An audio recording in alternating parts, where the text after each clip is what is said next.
तो ये सवाल हम लोग देख लेते हैं, इस सवाल को समझ लेते हैं कि सवाल क्या कह रहा है ना।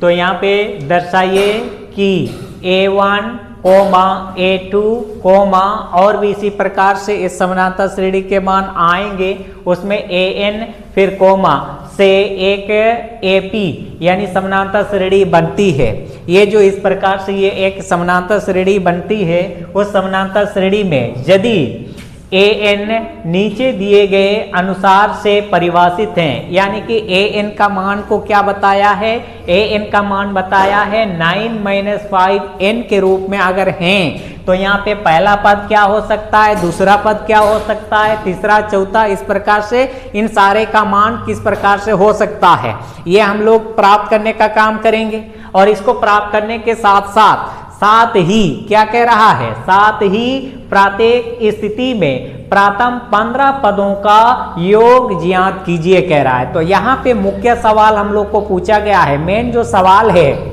वह क्या पूछा गया है, 15 पदों तक का कुल योग को प्राप्त करने के लिए सवाल कह रहा है। तो 15 पदों तक के कुल योग को प्राप्त करने के लिए अब इस सवाल का काम को हम लोग कैसे किस तरह से करते हैं, इसको समझने का काम कीजिएगा, है ना, इसको समझने की कोशिश कीजिएगा। देखिए, तो हम लोग इसे हल करते हैं, यानी कि बनाते हैं, सॉल्व करते हैं। तो ये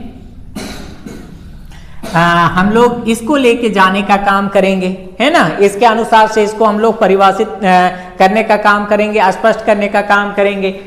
क्योंकि AN का मान दिया है 9 - 5n, तो यहां लिख सकते हैं क्योंकि दिया है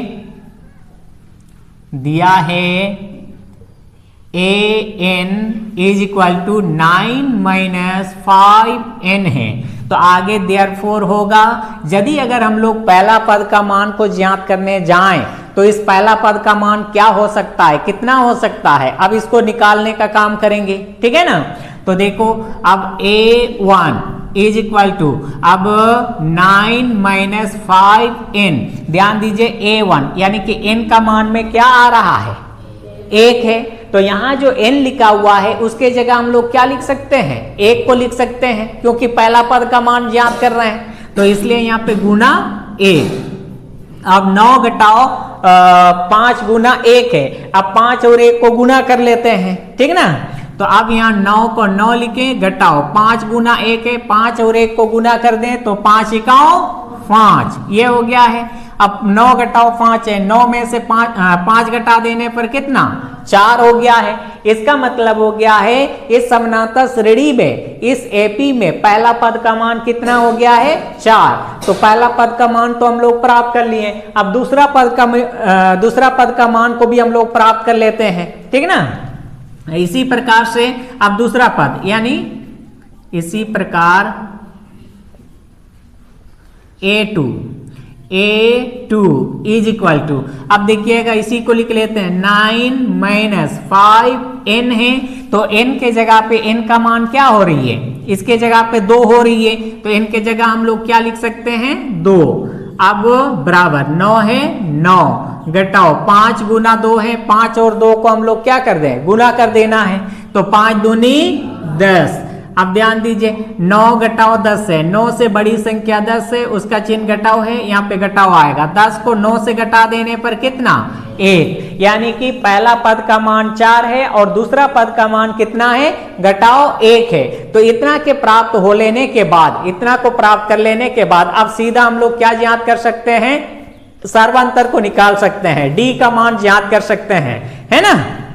अब हम लोग सर्वांतर D का मान को ज्ञात करेंगे। क्यों D का मान जरूरी है, क्योंकि मुख्य जो सवाल हम लोग को पूछा गया है, 15 पदों का योग जब तक D का मान प्राप्त नहीं किए हुए रखेंगे तो इस 15वें पदों तक का कुल योग को प्राप्त नहीं कर सकते हैं, है ना। तो आगे D = अब A2 - A1 यानी कि दूसरा पद को पहला पद से घटाया जाता है, तब उसमें क्या मिलेगी, सर्वांतर का मान मिलेगा। तो A2 का मान है -1, सूत्र से माइनस है माइनस, A1 का मान है 4, तो A1 के जगह पे हम लोग लिख सकते हैं 4। अब देखिएगा, घटाओ 1 है, घटाओ 4 है, दोनों का चिन्ह किस में है, घटाओ में है ना। तो कितना होगा, यानी कि इन दोनों को जोड़ देना है, दोनों का चिन्ह घटाओ में है इसलिए इसको जोड़ दिया जाता है। तो अब 1 और 4 को जोड़ देने पर 5, यानी कि घटाओ 5 हो गया है। इतना को लिख लेने के बाद अब जो सवाल पूछा गया है उस पर आते हैं, तब अतः करके लिखेंगे। अतः 15वें पदों का योग को हम लोग, इसका सूत्र होती है Sn = n/2 बड़ा कोष्टक के अंदर 2a प्लस फिर छोटा ब्रैकेट n-1, अब ये d। ये कर लेने के बाद आगे इम्प्लाइज Sn, n के जगह पे 15वें पदों का योग निकाल रहे हैं तो n के जगह क्या लिख सकते हैं 15। अब 15/2, फिर उसके बाद 2 गुना a का मान में देखिए a1 ही a है ना, a का मान तब कितना हो रहा है 4 हो रहा है। तो इस a के जगह पे हम लोग क्या लिख सकते हैं 4 जोड़ n का मान में ये 15 है, तब यहाँ पे 15 लिखें, घटाओ 1 d का मान यहाँ से प्राप्त किए हुए हैं कितना है, घटाओ 5 है। तो अब यहाँ पे इसको हम लोग घटाओ 5 छोटा ब्रैकेट के अंदर इसे बंद करते हैं और ये बड़ा कोष्टक बंद, ठीक है ना। आगे काम करते हैं, यहां से बना सकते हैं बराबर 15/2 हो गया है। फिर उसके बाद आगे 2 गुना 4 है, 2 और 4 को गुना कर दें तो 2 चौके 8, ये हो गया। अब प्लस है, यहाँ प्लस रखें। अब 15 घटाओ 1 है, 15 को 1 से घटा देने पर कितना 4 हो गया है। अब ये घटाओ 5 है, ये बड़ा कोष्टक, यहां से हम लोग बड़ा कोष्टक रखते हैं।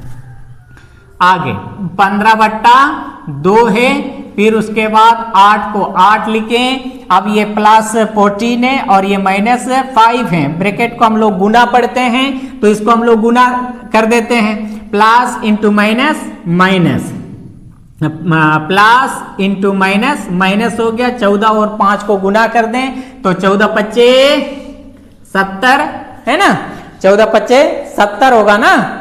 आगे अब 15/2, अब ब्रैकेट हट जाएगा, गुना रख सकते हैं। 8 से बड़ी संख्या 70 है, उसका चिन्ह घटाओ है तो घटाओ रखेंगे। 70 को 8 से हम लोग घटा देते हैं तो इधर से 1 दाई 10, 10 में से 8 घटा देने पर 2, अब यहाँ 6 यानी 62 हो गया है। 2 से 62 का भागा जाएगी, कटेगी, इसको हम लोग काट सकते हैं। तो 2 एकाओं 2, 2 तिया 6, 2 एकाओं 2 यानी 31 दूनी 62। ये कट जाने के बाद अब क्या बचा 15 गुना घटाओ 31 है, इसको गुना कर देते हैं, प्लस इंटू माइनस माइनस हो गया। 15 से 31 को गुना कर दें, 15 एकाओं 15, 15 के 5 हासिल 1, 15 तिया 45, 45 और 1 को जोड़ देने पर 46 है ना। तो घटाओ 465 हो गया है इसका कुल योग, ठीक है। तो इस तरह से इसका कुल योग को प्राप्त करने का काम कर सकते हैं। यही इतने ही इसका आंसर हो गया है, ठीक है। तो इसको लिख लीजिएगा, नोट कर लीजिए।